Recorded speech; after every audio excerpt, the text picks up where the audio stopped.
Ulrich Leinhase. I'm sure you've heard that old saying, buyers are liars. Well, why do you suppose buyers lie?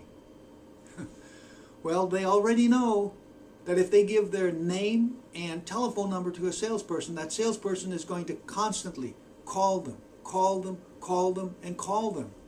So in their mind, when they lie, they still expect to get into heaven. They're good people.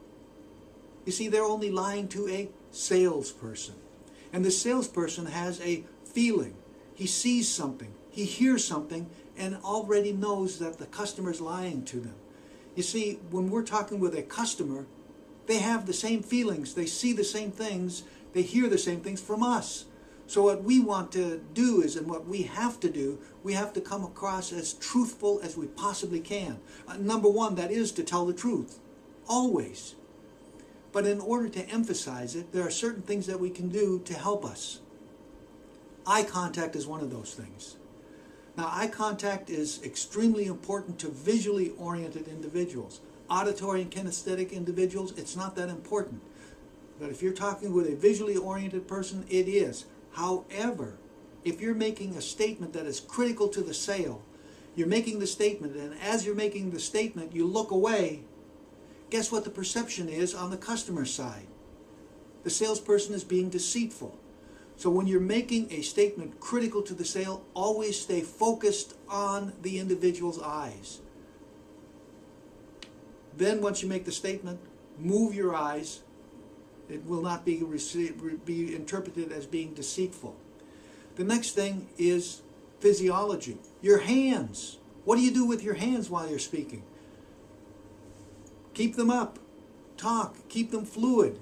However, do not bring them towards your face or cover your mouth while you're speaking. According to law enforcement, suspects who cover their mouths while they're speaking are hiding something.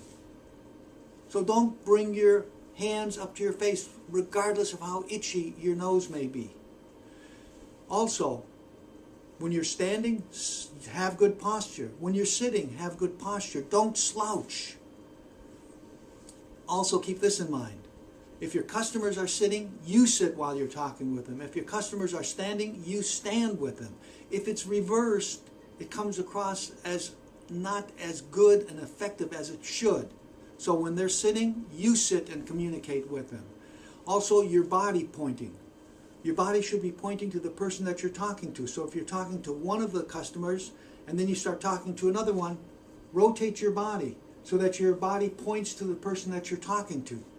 Also, while you're listening, this is good listening techniques, slightly tip forward and lean your heads just ever so slightly. That's a good listening position. All right, and the last thing that you want to do, the words that you use, never start off by saying, to tell you the truth. Well, what have you been doing? Lying to me? Another one that I hear constantly. To be perfectly frank. Well, what does that mean? You haven't been frank with me up until this point? Don't use words like that. Don't start your sentences. And I'm sure you've heard other salespeople talking that way. That's not the way to do it.